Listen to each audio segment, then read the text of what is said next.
Mise en place. Essa é uma palavra em francês que significa pôr em ordem, colocar à disposição, preparar os materiais antes de começar a trabalhar. Esse é um termo que é usado muito na cozinha, né?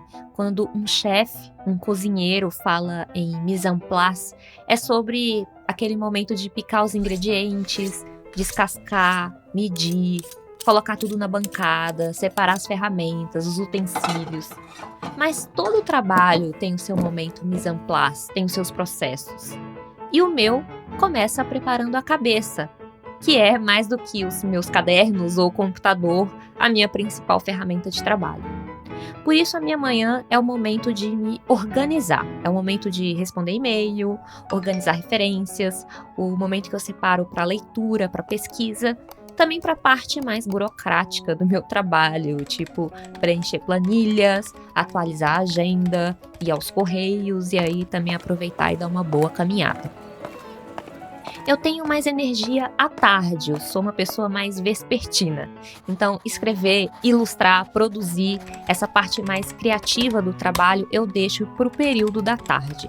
Eu consigo produzir bem por várias horas seguidas, eu entro no flow, até fazer uma pausa para o café, para ler, para fazer algo na casa. Então, eu volto com a cabeça arejada para produzir mais até ali o início da noite, que é quando o meu ritmo já começa a baixar. Então eu ponho uma música, vou fazer comida, tomo um vinho. Às vezes, quando eu tô corajosa, faço yoga. E à noite eu deixo a cabeça descansar. Eu vou ver uma série, um filme, para sinalizar que o dia de trabalho acabou. Agora é preparar o corpo e a mente para começar tudo de novo no dia seguinte. Rotina e criatividade parecem ser coisas opostas, mas uma precisa da outra para existir. A minha rotina, claro, é só uma entre tantas possíveis. E no episódio de hoje, a gente vai tentar descobrir como diferentes artistas e pessoas criativas trabalham. Como eram suas rotinas? Existe uma fórmula secreta para ser mais produtivo e criativo? Hoje, no Globo Repórter... Não, brincadeira. Eu sou a Aline Valek e você está ouvindo Bobagens Imperdíveis. Episódio de hoje, Rotinas Criativas.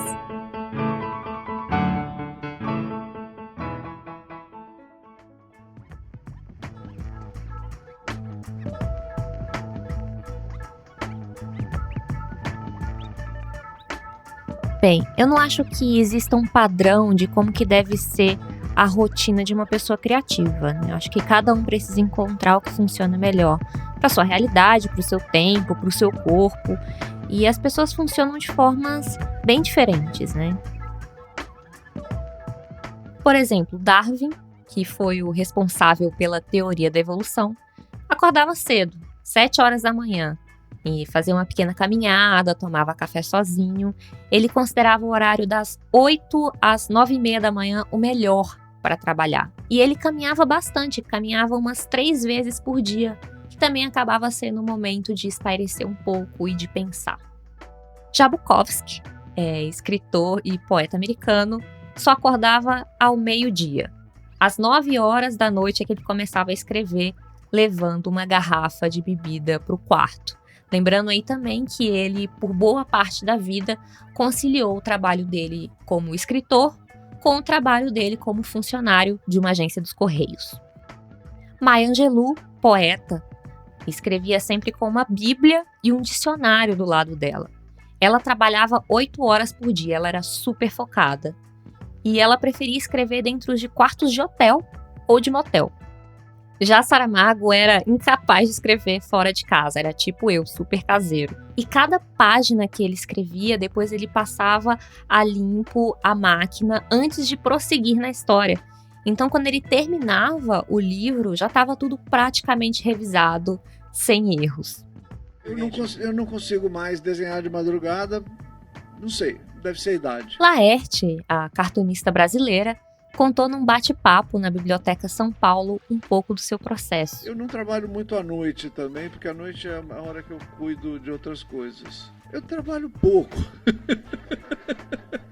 Eu penso muito, mas eu trabalho pouco. Trabalhar no sentido de estar na posição de trabalho, assim, desenhando, é cada vez menos. Teoricamente, desenho bastante. Eu faço 7 tiras, as 7 tiras da semana, faço a Lola, que é a contribuição para a folhinha, faço o quadradinho de sábado, que lá é Artvisão, e faço a charge de terça-feira. Como cota de trabalho tá bom, né? Tá. Mas a verdade é essa, eu diminui muito o meu ritmo de trabalho. Já trabalhei que nem uma louca, já houve épocas em que eu mal via meus filhos. Sylvia Plath, escritora, poeta, tinha um hábito desde muito nova de manter um diário, onde ela escrevia todos os dias. Ela não escrevia ali os poemas, ela usava esse caderno para manter o registro das ideias, o processo. E ela escrevia todos os dias, não importava o quanto ela estivesse cansada ou deprimida. E ela passou por momentos muito difíceis, além de lidar uma vida inteira com a depressão, mas mesmo divorciada e criando 2 filhos, ela conseguiu se manter escrevendo.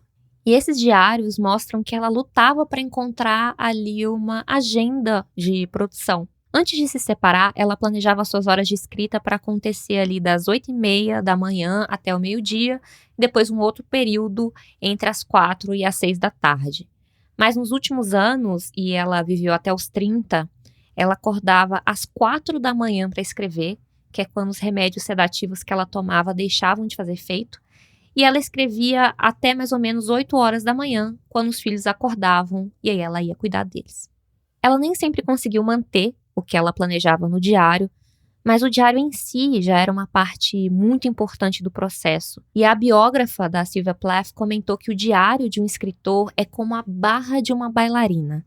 Ela trabalha na frente de um espelho, observando a versão ideal de si, fazendo movimentos difíceis na tentativa de acertar. E eu acho que manter esses registros é muito importante para entender o seu próprio ritmo e como que ele vai mudando com o tempo.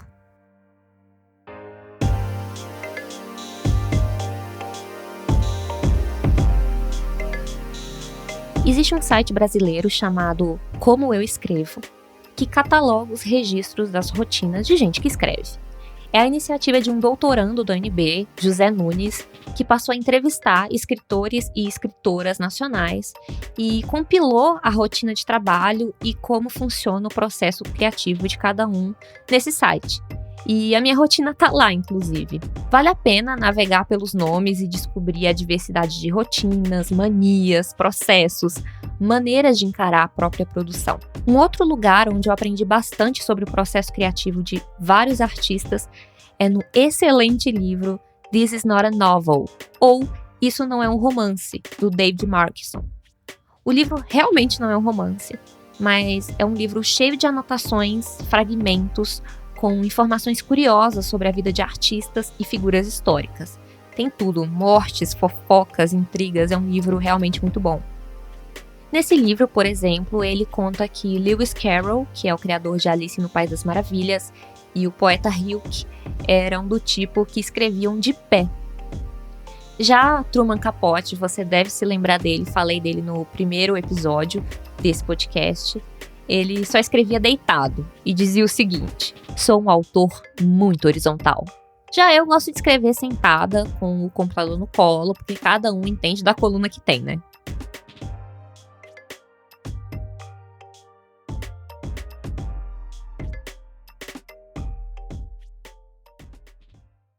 Haruki Murakami é um escritor japonês bem conhecido por seus livros doidos, tipo Caçando Carneiros, que eu adoro, e também por ser um autor muito prolífico, com um método de escrita muito conhecida. O Murakami trabalha nos seus romances durante mais ou menos 6 horas por dia, depois ele corre 10 quilômetros, nada 1.500 metros, porque ele diz que escrever um romance é como um treinamento de sobrevivência. No livro Romancista como Vocação, que foi traduzido aqui no Brasil por Eunice Suenaga, ele conta que os 2 primeiros romances ele escreveu na mesa da cozinha de um pequeno apartamento onde ele morava com a mulher em Tóquio. Ele escreveu sozinho, de madrugada, escrevendo à mão naqueles cadernos de caligrafia japonesa, né, com espacinho para cada kanji. E ele chama esses romances de romances de mesa de cozinha. Algumas pessoas, quando ouviram essa história dele, contestaram: poxa, eu queria escrever, mas eu não tenho escritório, eu não tenho como ter uma rotina fixa. E é aí que o Murakami introduz o conceito de escritório portátil. Ele conta que quando ele estava escrevendo Norwegian Wood, ou Norway no Mori, em japonês, ele escreveu na Grécia, onde dava, em mesa de café, em salas de espera, num parque, no hotel. Ele comprou um caderno barato numa papelaria em Roma e uma caneta Bic. E ele tinha vários obstáculos enquanto ele estava escrevendo. O barulho das pessoas conversando, o balanço da mesa, o café que caiu no caderno, coisas que na hora que aconteceram deixaram ele bem irritado. Mas depois que o livro está terminado, né, muito tempo depois, ele já consegue lembrar dessas histórias com bom humor.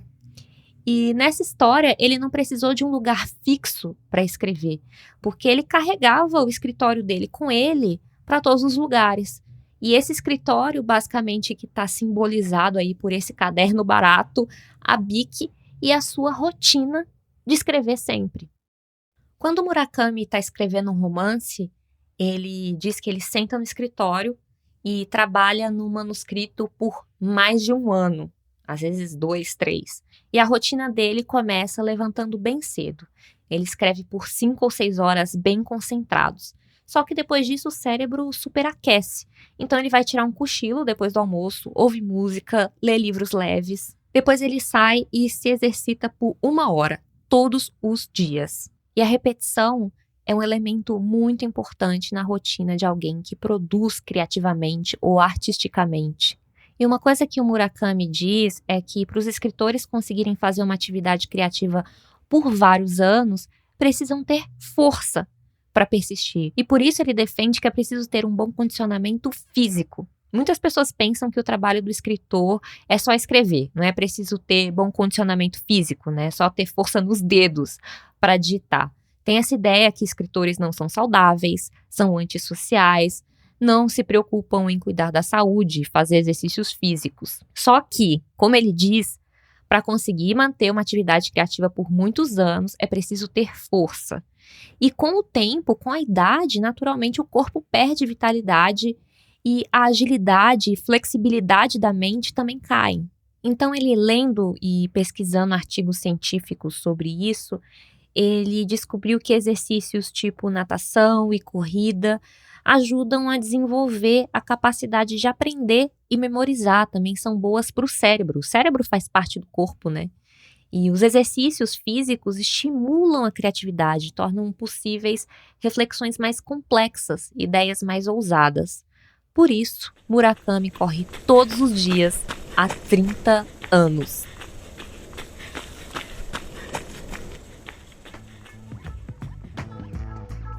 Bem, cada artista tem a sua própria rotina, né, como a gente viu aqui.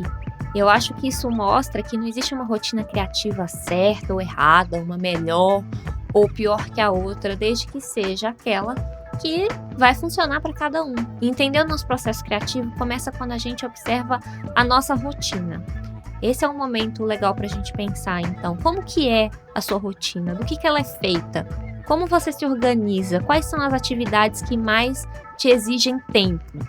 E o legal de conhecer o processo criativo dos outros, principalmente artistas que a gente admira, é legal para nos ajudar a entender o nosso próprio processo. E a criatividade sempre pode fazer parte da sua rotina, você sendo um artista ou não. Porque como o Murakami já disse, para ser um escritor não é preciso seguir aquele estereótipo romantizado que todo mundo faz de um escritor, como aquele cara antissocial que cria literatura em meio ao caos e à ruína, que é alcoólatra, faz o que bem entende. É possível ser um escritor que mora num bairro pacato, come salada, acorda cedo e dorme cedo, corre todos os dias e escreve todos os dias no seu escritório, no mesmo horário. O que importa é a produção, né? Bem, esse foi o episódio de hoje e você pode ler mais sobre rotinas criativas nos links e nas indicações de livros que eu sempre deixo na descrição de cada episódio. E você pode me dizer o que você achou, me mandando aquele e-mail maroto que provavelmente eu vou ler pela manhã. Lá no e-mail escreva @alinevalek.com.br, Valek, V-A-L-E-K. Se você achou interessante, compartilha com os amigos, manda para as pessoas criativas que você conhece, me ajuda a espalhar essa palavra. Obrigada por ouvir. Obrigada também às apoiadoras e apoiadores que contribuem com o meu trabalho na página apoio.alinevalek.com.br. Se você ouve e gosta desse podcast, pode deixar o valor de um café lá para mim, que vai me incentivar a escrever mais. Um beijo e até o próximo episódio de Bobagens Imperdíveis.